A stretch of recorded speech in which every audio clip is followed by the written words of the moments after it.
public health is speaking the truth, talking about how the facts show this.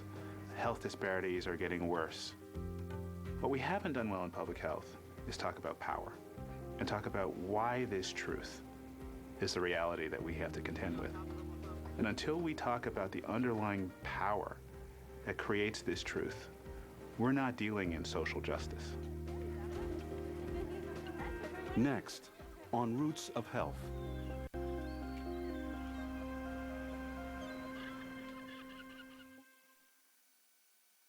Funding for this program has been provided by the Department of Health, England.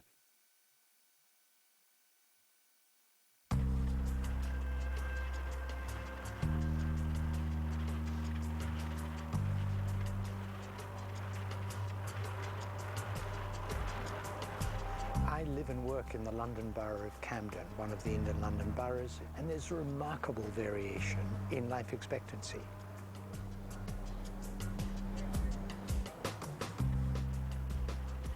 We're now in Hampstead, literally the top of the borough.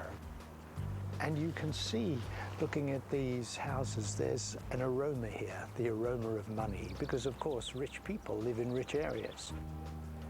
And life expectancy for men here is 81.1 years, which is really remarkably long. Professor Michael Marmot commutes each day from the wealthy north end of the borough of Camden to a very different neighborhood at the southern end. For each mile he rides, the average life expectancy of the borough's residents drops by more than a year. Like the rungs of a ladder, as social status and income go down, so does lifespan. Well, we've literally and figuratively come downhill a bit. Here, life expectancy about 78. As an epidemiologist, Michael Marmot knows that the length of people's lives correlates very closely to their socioeconomic status. We've come down another significant couple of rungs. Here, life expectancy is about 72.5 for men. Why does it matter? The average duration of people's lives within a population group is one of the most important indications of overall health. Well, this is about as low as London gets in terms of life expectancy. We're down now for men to close to 70, about 11 years shorter than we had in Hampstead. In the space of less than 30-minute cycle ride, we've covered from 81 to about 70 years. Dramatic differences.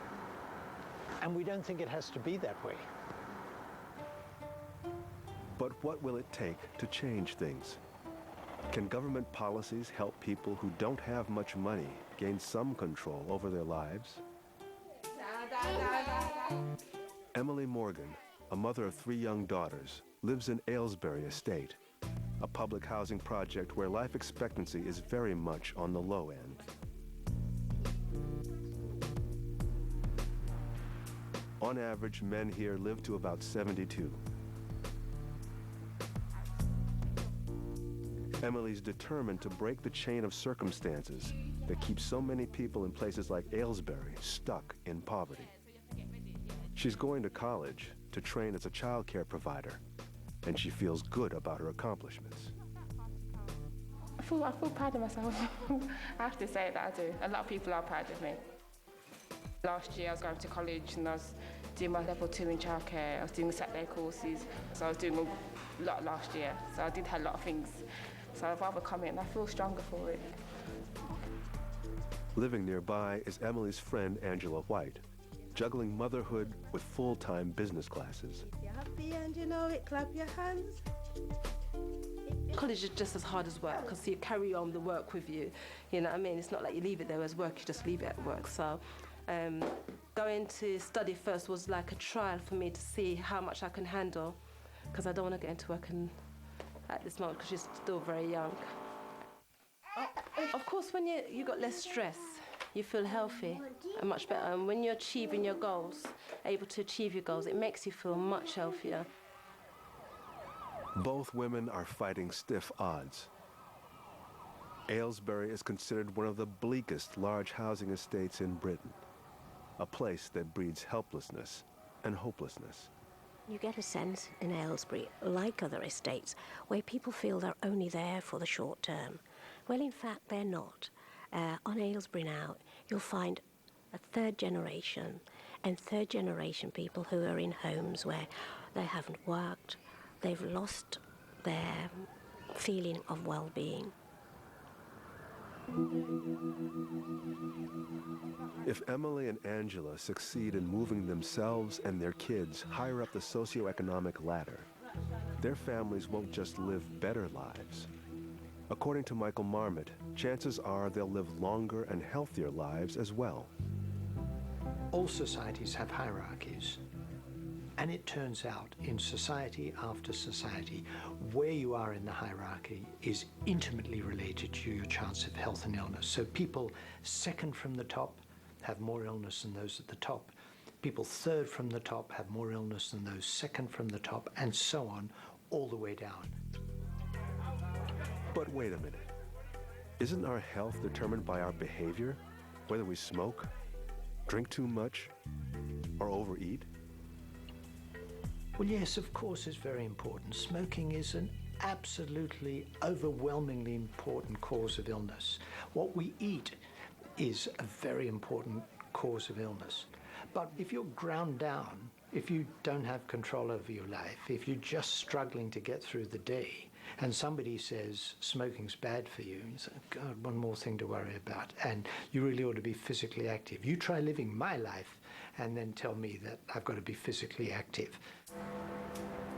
Marmot's findings come from long-term surveys of thousands of British government employees. The Whitehall studies are named for the street at the heart of Britain's civil service.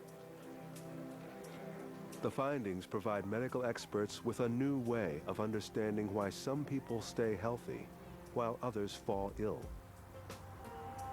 They call them the social determinants of health. Non-medical factors such as poverty, deprivation, and hopelessness. The side effects of economic inequality. I think the evidence points to the most unhealthy type of life being one characterized by two features. One is long-term lack of money, and particularly debt.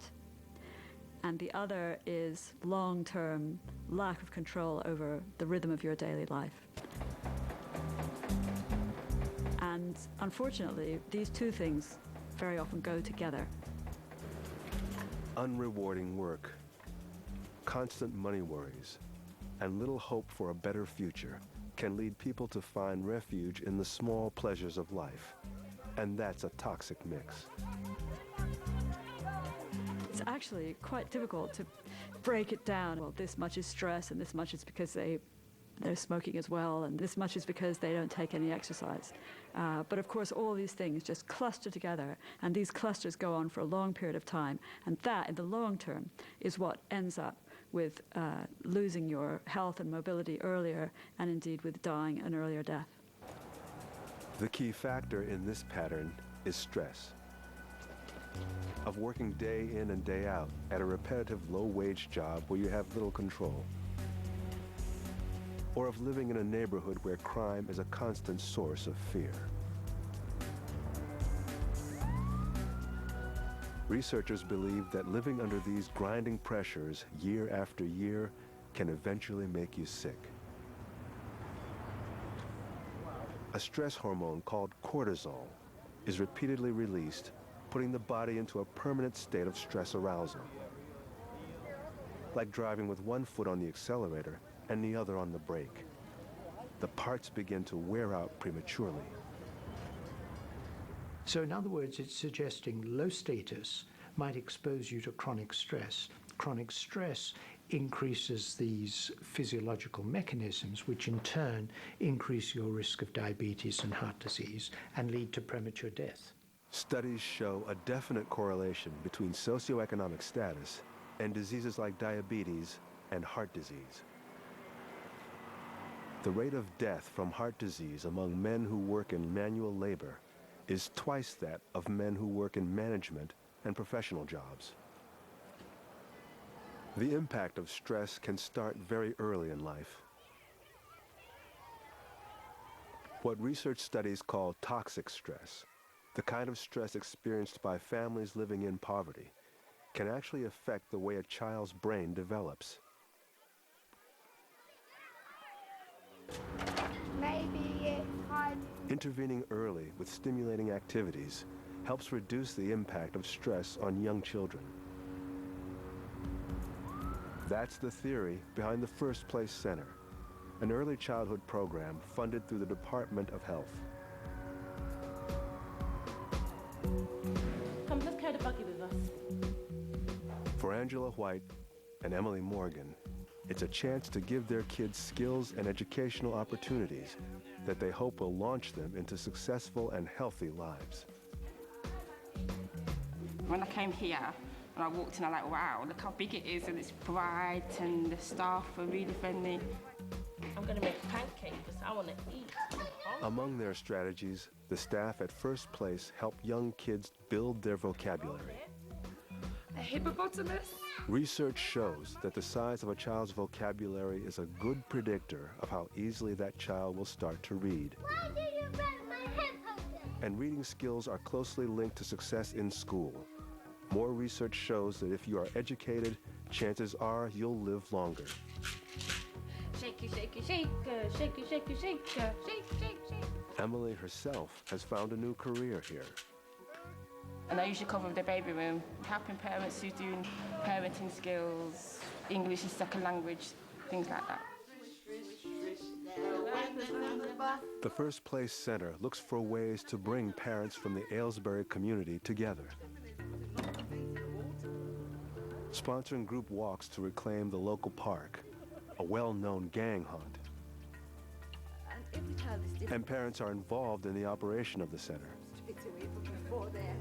Regular monthly meetings between parents and center staff help a single mother like Angela White have a say in how the center operates. Or maybe we should find the one that hasn't got nuts in it and then promote it. That's a good idea. Yeah, Everyone can have the same pay. research. Yeah. Today, went to the parent forum, which has been a struggle for me as a single parent, but it made me feel good that I got there. And we can say, right, these are the ones, and then promote it. So want to bring it Helping people learn how to lead healthier lives can happen at any age. 1, 2, 3, put your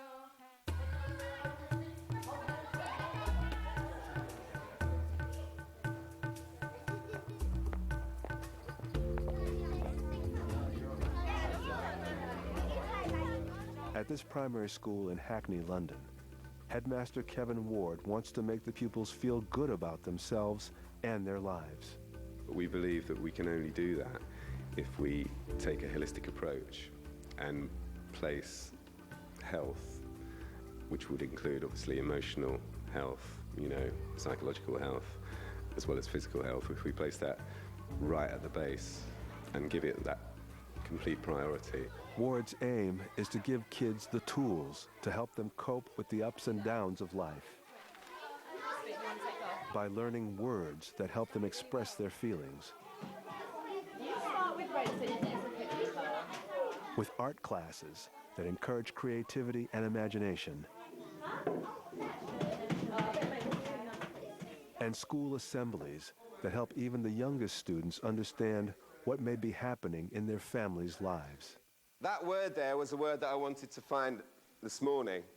What does it mean? Stress. What does stress feel like? It's like when you're worrying about everything and stuff like that. It's like when you want to, you're concentrating on something, but you can't do it. You just have to go to something else. So you're concentrating. So it's what you mean. You feel frustrated. Yeah. If you're trying to do something and you can't do it, that's what stress is partly about. Across London, a new kind of bank enables people to invest in strengthening their emotional lives. Clapham Park Time Bank is about helping people in an area where money is scarce to maximize other assets in their lives. Well, Clapham Park Time Bank is a project to promote mental well-being. What is it that makes you feel good? What is it that gives you the tools to be able to deal with life's hard challenges? There's one common factor among these programs that empower people to improve their health. They create social networks. We are social animals. We need each other. That's social engagement is part of living as a social animal. And if you're not part of the broader society, health suffers. So the Clapham Park Time Bank provides opportunities to bring people of all ages together to share the assets they hold, even if they don't have much money. Today, Jennifer joins a crew helping Leslie, a disabled resident who wants flowers in her back garden. In return, Leslie, a part-time artist, will help another time banker who needs a sign painted. So for me, it's a case of I've got activities going on, and that's what's keeping me healthy. And Time Bank does that for me. So hopefully I live a long and prosperous life. First Place Center and the Time Bank have proven their effectiveness. What's needed now is to replicate them 1,000-fold. One question that always comes up when you talk about inequalities in health and the importance of societal forces is, have you got to change everything? Have we got to wait for the revolution? And given that that won't come, what's the point? And I think that's quite wrong. We're not talking about revolutions. We're talking about the structures of society that can change for the better.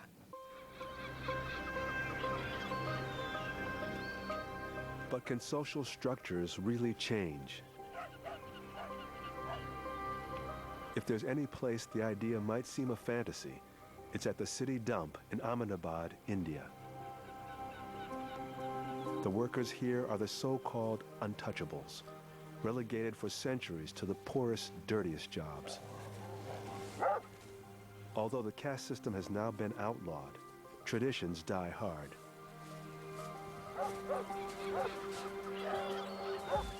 And when 55-year-old Kantaben came to the city, the only work she could find was here, scavenging scraps for recycling. In my village, I was one of the poorest.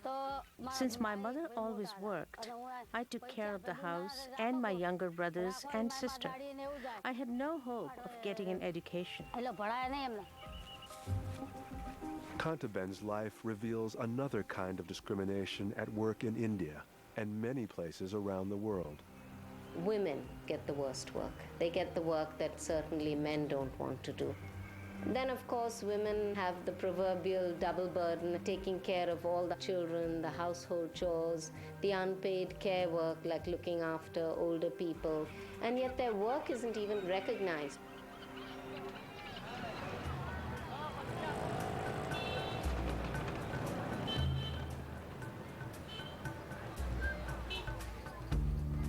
The low status of women in India is reflected by one of the highest female mortality rates in the world. Men far outnumber women, and boys are much more likely than girls to get the care they need to reach their 5th birthday.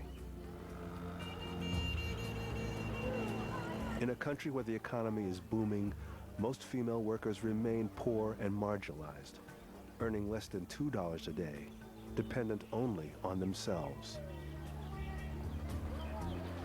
Their world of work is characterized by insecurity. Will we be able to sell our wares? Will the contractor bring me work tomorrow in my home?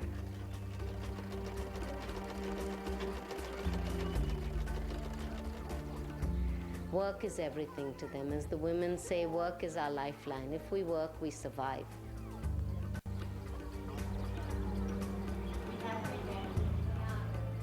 Rejecting customs reinforced for centuries, women from all castes, trades, and tribes organized the Self-Employed Women's Association, or SEVA. Its founder, labor lawyer Ela Bhatt, committed the union to raising the status of its members. Actually, poverty is man-made. It is not God-given. So poverty has to be removed by us. One of the first goals of the union was to gain respect for its workers. It took up the cause of street vendors in Ahmedabad who were being harassed by police as a traffic nuisance. At first we just said, you have no right to do that, no right to beat a woman and take her into the lockup when all she's doing is selling cucumbers. But then we slowly realized that it wasn't just between the policeman and the woman, it was a much deeper question of the municipal laws and of the recognition, a sense of perception of her as an important worker in the economy. SEVA filed lawsuits to gain access for its members to the open-air markets. The harassment stopped, but a troubling problem remained. Most self-employed women needed money to run their businesses and were deeply in debt. And the women told us, we borrow 100 rupees from the wholesale merchant, and in the evening we have to return those 100 rupees with 10 rupees on top of that. So 10% interest per day. And if you calculate on yearly basis, then it becomes 3,650% because 365 days. So this was the kind of crippling interest rates that were faced, and there was no mainstream bank to turn to. And one of the women said, can we start our own bank? And initially, everybody said, how can there be a bank of poor, illiterate women? It took 4,000 members contributing 25 cents each, and SEVA Bank opened its doors with $1,000 in capital.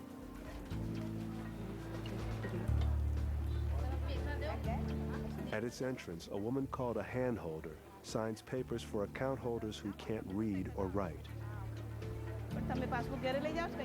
Do you need help? Thank you. I'm not educated. Well, that's all right, but just be sure that your daughter goes to school.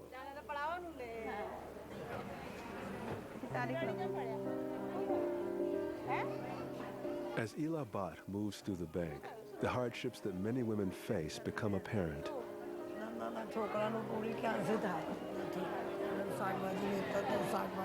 This widow tells Ila that her only son is out of work, and she's struggling to support her grandchildren by making jewelry. There are so many women who are the sole supporters of the family. So women's income in a poor family is very important.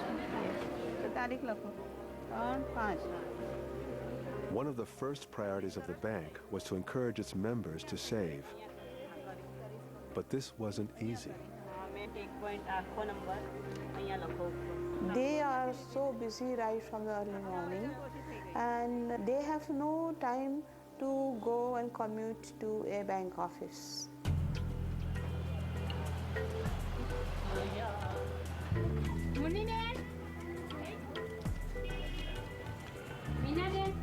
SEVA's leaders realized that the bank would have to seek out its members. It could not wait for the women to come to them. They trained field workers from the community to serve as doorstep bankers. As members' savings increased, so did the bank's ability to offer them credit. By 2008, the bank had assets totaling over $23 million and had issued hundreds of thousands of microcredit loans.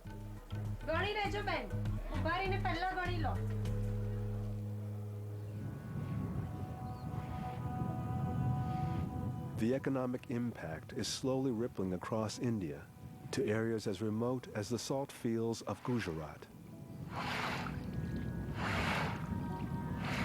Before sunrise, 32-year-old Muktaben begins raking in her salt pans to avoid working in the midday heat.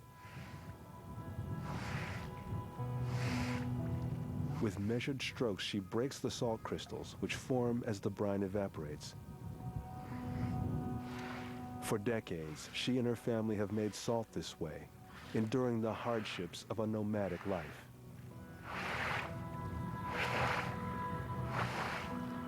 For 8 months, we must live in the desert. There are no vegetables to eat. Food is scarce, and my kids can't go to school. Of course, it's difficult to leave children when they are young, so we bring them with us.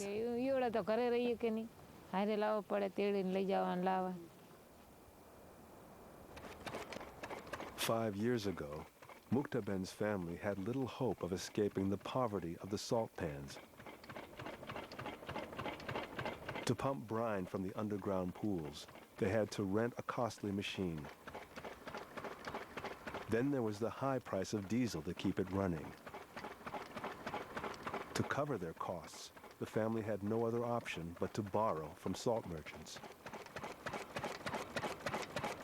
And that was the time when the traders would make a deal with them, even before the production would start, that at the end of the season, whatever was the entire production of that very particular salt pan worker, he or she would have to give it to the trader.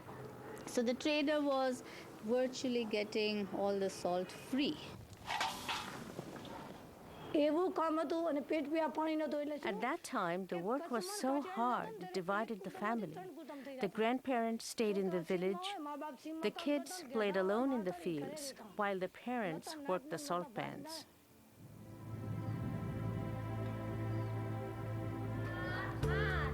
One of the most urgent needs of the salt workers was childcare. Seva lobbied the government for funds, then hired local women to run the daycare centers. Many people have said to us, what is a union doing organizing childcare? And we said, well, for us it's a union issue. We're women workers, we don't have access to childcare, and without childcare, we can't survive, and there's no question of coming out of poverty. Slowly, Seva began to reach out to the working mothers.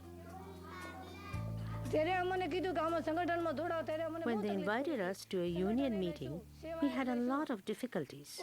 There were boundaries for women. Women cannot go out into the world like men can. Doesn't matter how much work a woman does, she can't go out without her husband. At first, only 5 women dared to join. One was Muktaben. With Seva's help, she took out a $300 loan and bought her own machine. Then she attended classes to learn how to control the salt content of the brine. Soon she was making grade A quality salt that her family could sell for higher prices. Over the past 3 years, they've been able to push the price of salt up from 60 to 100 rupees a pound. By the end of this coming harvest, Muktaben's family will have enough money to repay their debts. And when they return to their village, their children will go to school.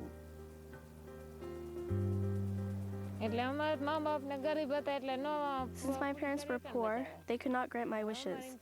But now that I have more control over my life, I will fulfill my daughter's hopes, whatever they may be, and she will be happy.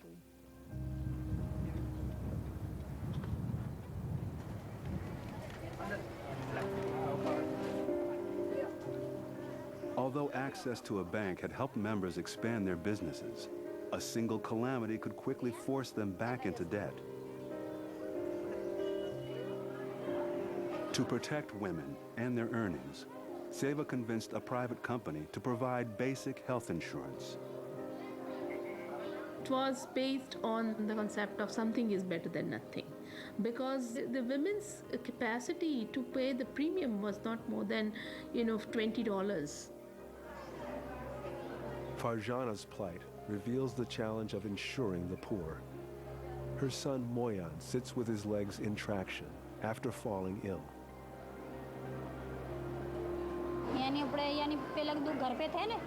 He has a fever, and no medicine has helped. The doctors say he's sick with malaria or typhoid, and his legs are injured.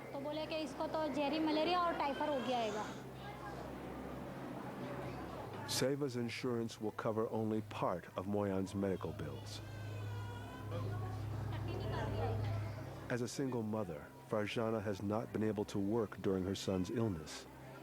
And with no money to buy food, her own health is increasingly at risk. Well, I think for our members, work and health are inextricably linked. You really can't tease them apart. The women constantly say, if we work, we survive. And they also say, this body here, this machine is all we have. This is our only asset. But in poor communities lacking basic services like garbage collection, staying healthy is a major challenge. Each day, the women and children in this neighborhood gather to wait for water.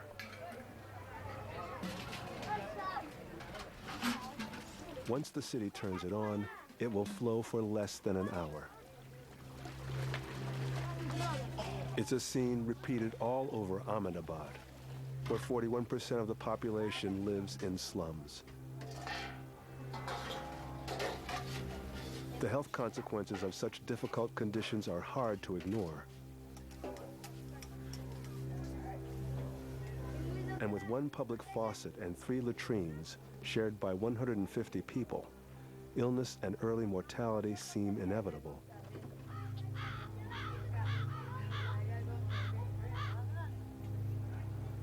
But in 1995, Seva set out to show that the inevitable need not be. They turned muddy pathways into paved walkways in a slum called Sanjanagar. Funding came from the government, private donors, and the households themselves, each of which contributed $50. After years of deprivation, residents finally had running water, toilets, and electricity in their homes. And this, of course, has a direct impact on their health. We found women said that the incidence of waterborne diseases or water-related diseases, gastroenteritis, skin diseases, malaria had come down drastically. I think that's something that's very important as part of organizing, to see that the life that I lead is not a life that needs to be led always. It's possible to be something else. And it is that release of energy, that release of hope, that has been the real achievement of Seva. Today, with 700,000 members across India, Seva has brought change even in the most unlikely of places. Kantaben once accepted her social status as an untouchable. But today, she sees herself differently.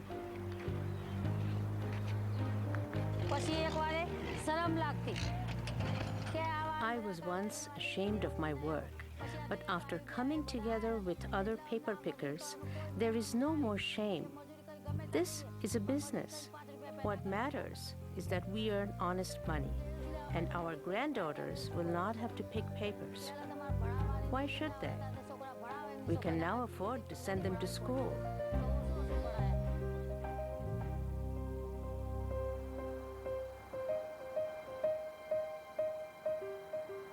West Oakland is the oldest district in Oakland, California.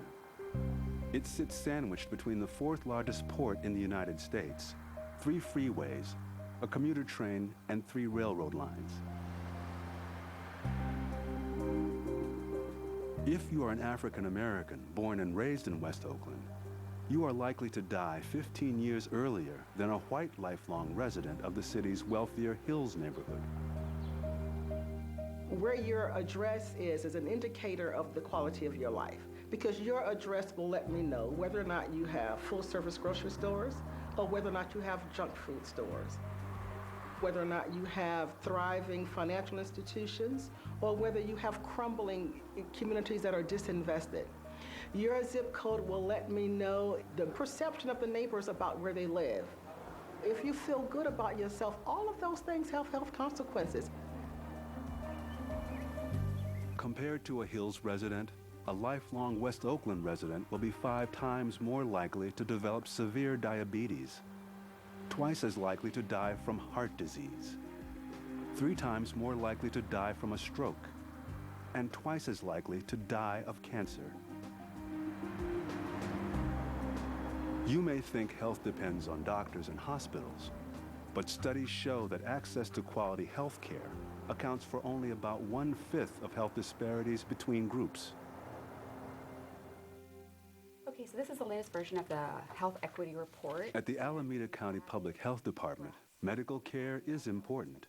But to Dr. Anthony Iton and his team, so are things like quality education, good jobs, and living in an empowered community. We think of public health as being about social justice. There are two core elements. One is truth, and the other is power. And what we've been good at in public health is speaking the truth, talking about how the facts show this. Health disparities are getting worse. There are significant burdens of disease that are distributed according to race. That's the truth. What we haven't done well in public health is talk about power and talk about why this truth is the reality that we have to contend with. And until we talk about the underlying power that creates this truth, we're not dealing in social justice. A legacy of racial discrimination and decades of favorable zoning decisions have shaped life in the Oakland Hills. In this affluent area, constituents wield the power and influence to control their surroundings. They live in homes far away from industrial sites and truck routes.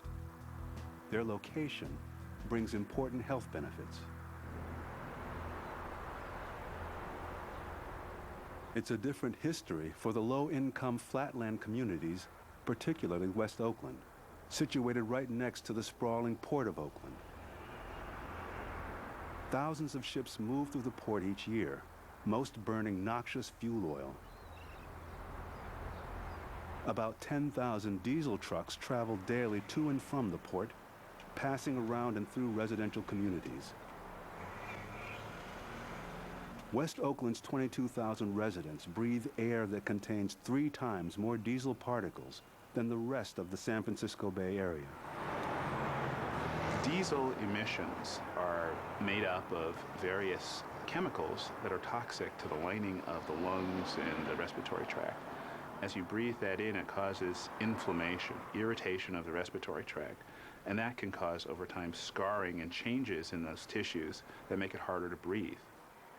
And when it's harder to breathe, you develop diseases like asthma, chronic lower respiratory disease, or emphysema. You've been in the hospital for your asthma? Mm-hmm. And how long have you been having problems before then? Maybe 2 to 3 weeks. 1 in 5 West Oakland children has asthma, and the area has the highest asthma hospitalization rate in California. When I get an asthma attack, I start wheezing and my chest starts to tighten up, and then I start getting chest pains. Then I have to go to the ER. Asthma is the #1 cause of school absenteeism due to chronic illness. My name is Margaret Gordon. I live in West Oakland. I've been here for 15 years. I have asthma. I have 10 grandchildren. 5 of them have asthma. I have 2 of them here with me today. Margaret Gordon of the nonprofit West Oakland Environmental Indicators Project has worked with government agencies, think tanks, and community groups to combat air pollution. Within the last 12 years, there's been a real rapid expansion to the institution of the port. It has affected the community with more ships coming in, more pollution, more truck trips through the neighborhood, more debris, more noise. Now you hear a train 3 o'clock in the morning on a hot night, whereas we might not have heard it before. So it has a lot of negative impacts on the neighborhood of West Oakland. Living within these guardrails, if you will, of freeways has been a difficult and trying experience. It causes us to not really want to be outside a lot. I noticed that we go to other places to go get fresh air. According to the California Air Resources Board, Diesel truck traffic accounts for 70% of elevated health risks for West Oakland residents. And over the next 20 years, the Port of Oakland plans to triple its volume, worsening community health unless more strenuous measures are undertaken. This is about social justice, environmental justice, and how we all gonna live together with the Port of Oakland as the economic engine. Let's be clear, this is a new era of civil rights. We all need... Social justice means that we have to look at the root causes, and then we have to try to bring about justice. You can't bring about justice just with truth. You have to mobilize people, you have to organize people, you have to build power. And until you have that power, you can't change the status quo. Air pollution is only one problem facing residents in Oakland's flatlands. Along with poverty, there are high rates of school dropouts and youth violence. We all know about post-traumatic stress syndrome from people coming home from Iraq, coming home from Afghanistan, coming home from Vietnam. Well, we have young people in Oakland, they go to school on Friday, Ray Ray is sitting right next to them. And they come back Monday and Ray Ray is dead. The school doesn't have a moment of silence. The teacher doesn't even necessarily stop to acknowledge it. It sends a message that their lives are not worth very much. Van Jones is an Oakland lawyer addressing youth problems through job training. The level of violence is such that you can't show a 3-year-old kid balloons or flowers. They'll start crying. They'll think it's another funeral or another sidewalk memorial. In places like East Oakland, where the homicide rate is 4 times the county rate, the health department realized it needed to intervene. In Sobranti Park, a health fair initiated by local people strengthens bonds between neighbors. Individuals can address their own health through behavior change, but working together, a community can bring about improvements for the whole group. There's strength in numbers.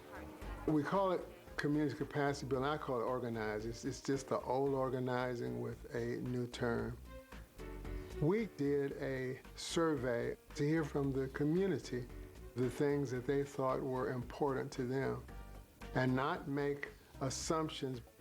And as we got deeper in those communities, we realized that we could be of assistance. I just want to really highlight the residents. They've been meeting every week on Thursday at the church, about 35, 40 of them. And they've taken the lead totally. And the youth are very active as well. Good evening, everybody, and I'd like to welcome you to the Resident Action Council.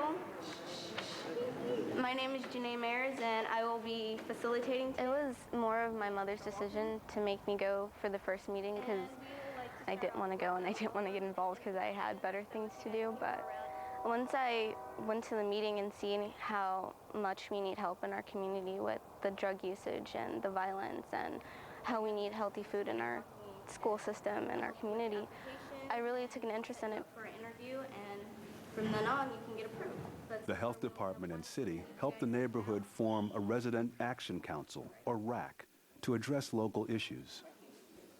I just wanted to report about its application for a conditional use permit. It went before Planning Commission last month. When someone infringes on our community and take us for granted, it angers me because I've been here almost 50 years, and sometimes people disrespect you. You have to let them know that we're not going to stand for it. When we had our first RAC meeting, it was very separate. We had a Spanish RAC meeting, and then we had an English RAC meeting. And once we brought them together, we all had the same issues, all had the same problems. And once we identified that, we became a whole unit and, in a way, a family. If people around Sobranti Park begin seeing that community being successful, then other communities close by will want some of that too. You step out another rung, maybe another 3, 4, 5, 6 blocks, and on out, and then it ripples out.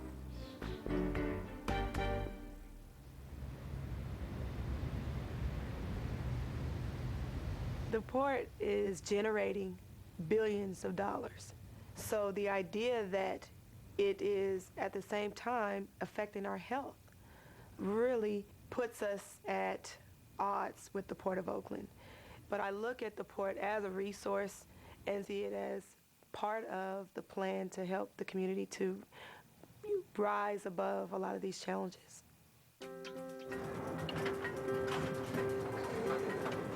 In August 2007, Dr. Eitan presented a controversial report on the port's effect on the health of the people of West Oakland. We could not sit by and look at the health consequences, which were largely going untold in the story of the port. We think that the port has more responsibility than just not polluting so much. We think the port also has an affirmative responsibility as a neighbor in that community to contribute to the overall health of that community.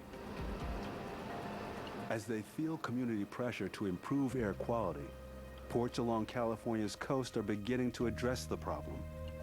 The Port of Los Angeles is testing electric trucks. At the Port of Oakland, commissioners approved a plan to reduce port-related diesel emissions by 85% over the next dozen years.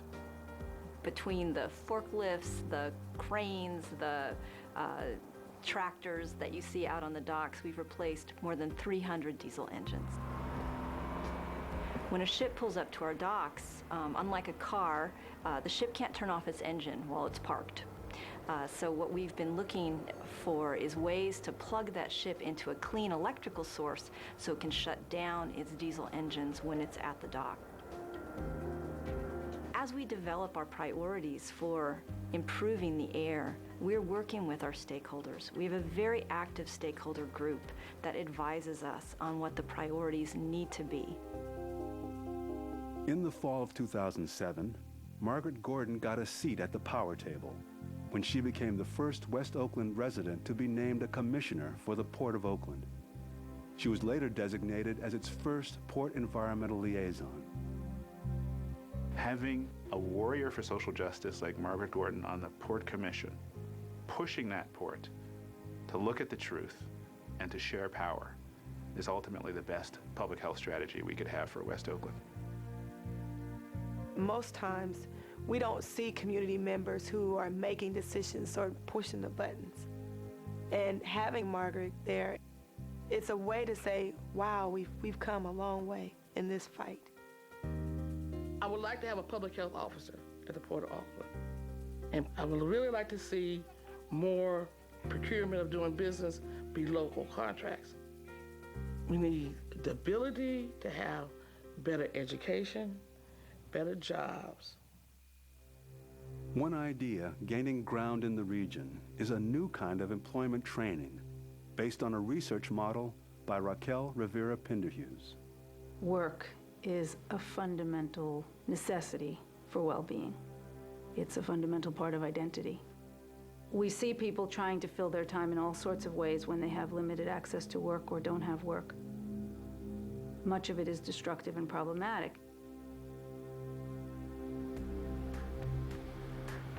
In Richmond, just north of Oakland, an innovative training and employment program offers new opportunities.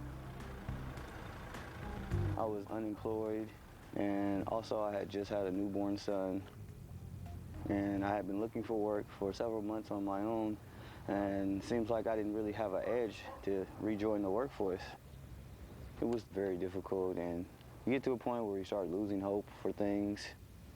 So many people tell you no, you start to believe that, maybe I can't, maybe I'm not ready for the workforce. Rodney Lee persisted and gained acceptance to Richmond Build, a city-run construction training program that readies students to enter the green-collar workforce. A green-collar job is sort of a term of art for a blue-collar job that's been upgraded to respect the environment. So it's a job that adds to your wealth but doesn't take away from your health or take away from the planet's health or the community's health. The reason that we can be hopeful about Oakland despite all the pain and suffering is that we have brilliant, amazing people here who are coming together with brilliant ideas like the Green Jobs Corps. We're going to take kids who would be on the path to trouble, making them the ecological heroes for the whole planet. A buzz is building across America about the growing green economy. Van Jones is among those at the center. As executive director of Oakland-based Green for All, Jones wants to help create an inclusive green economy strong enough to lift people out of poverty. Okay, let me see your hammers in the air, right hand. Hammers in the air. Get them up. The reason that we focus on the green-collar jobs is because manual labor jobs are very well suited as entry-level opportunities for people who have lower levels of skills and training, who haven't had access to higher levels of education. Many of the people that we're targeting have been out of the labor market for a long period of time, and they've been told that the skill set that they have to offer to the community and the society is of lower value. Right through there. Like Richmond Build, Oakland's program will teach what are known as soft skills. Things like knowing how to present yourself to an employer, the importance of showing up on time, and maintaining good work habits.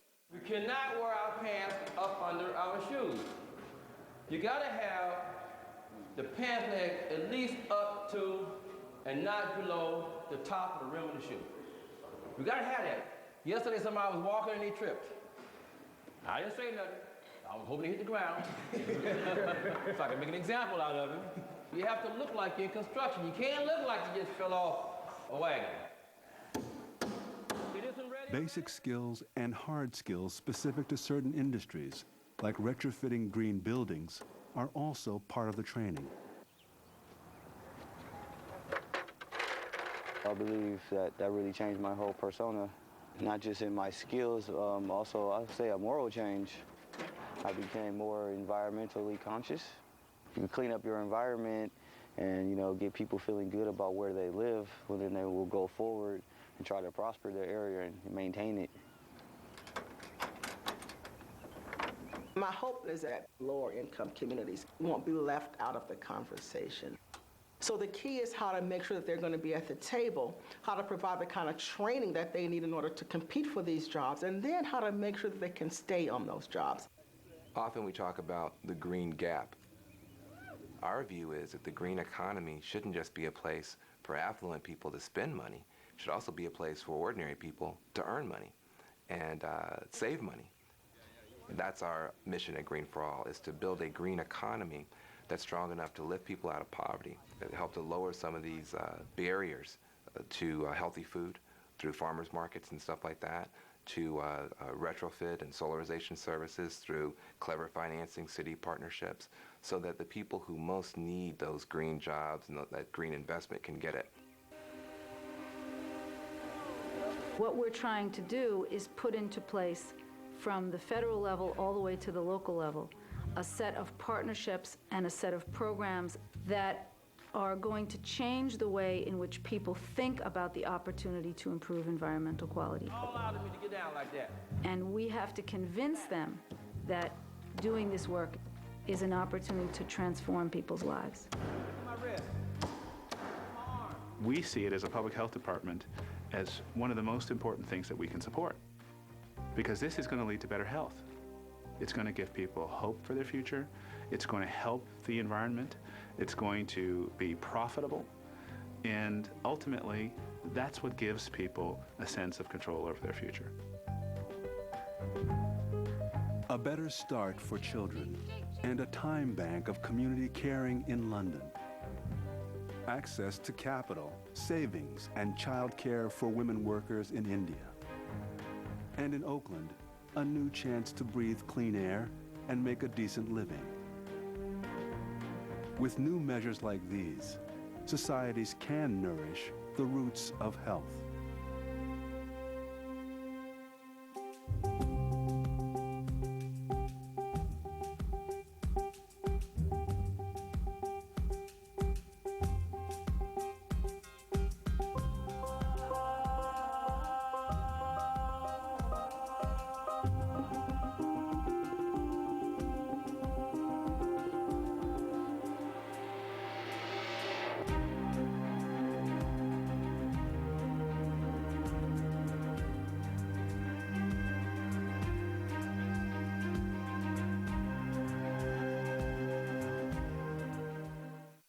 Funding for this program has been provided by the Department of Health, England.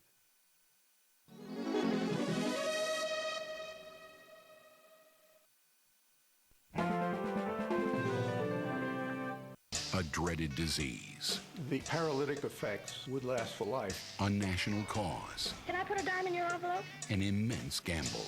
This is an enormous leap of faith. The Polio Crusade on American Experience. American Experience is next. Be ready for some big surprises. Globe Trekker. Live the adventure.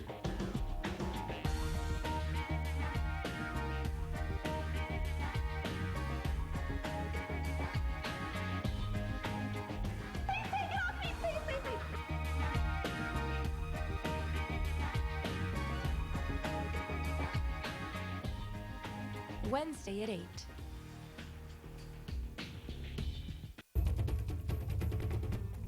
Real people, independent voices, untold stories. I'm not afraid. I'm journalist. I'm brave. A window into the world. Local communities, global connections, new perspectives. And we must take the power back. See for yourself on Global Voices. Wednesday at 9. Dogs are some of the longest relationships we have. Cats have a staff. Dogs have family. Humans couldn't even reach me at that point. It was the cat that saved me. Cut out a cartoon the other day, and it's the writer looking at his watch saying, "What time is it?" And the dog says, "Now, now, now, now, now." Dogs always know what time it is. Watch Nature, Thursday at 8. Sharks are among the oldest of sea creatures. But if current practices continue, sharks could be extinct within 10 years. And while most people are afraid of sharks, there are those who would like to change that fear to fascination before it's too late. See Sharks, End of the Myth, another fascinating wildlife documentary on Wild. Thursday at 9.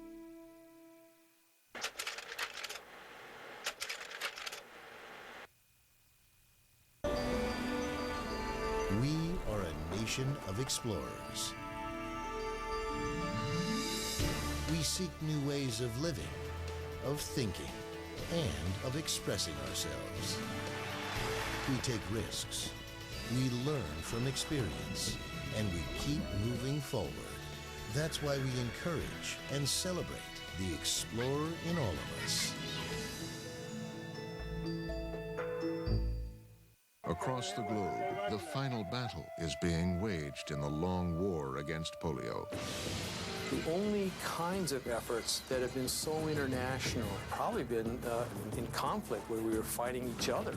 In terms of public health, this is about as big as we've ever gotten. At stake is the global eradication of the disease. If we don't finish it now, it's very quickly going to start spreading again.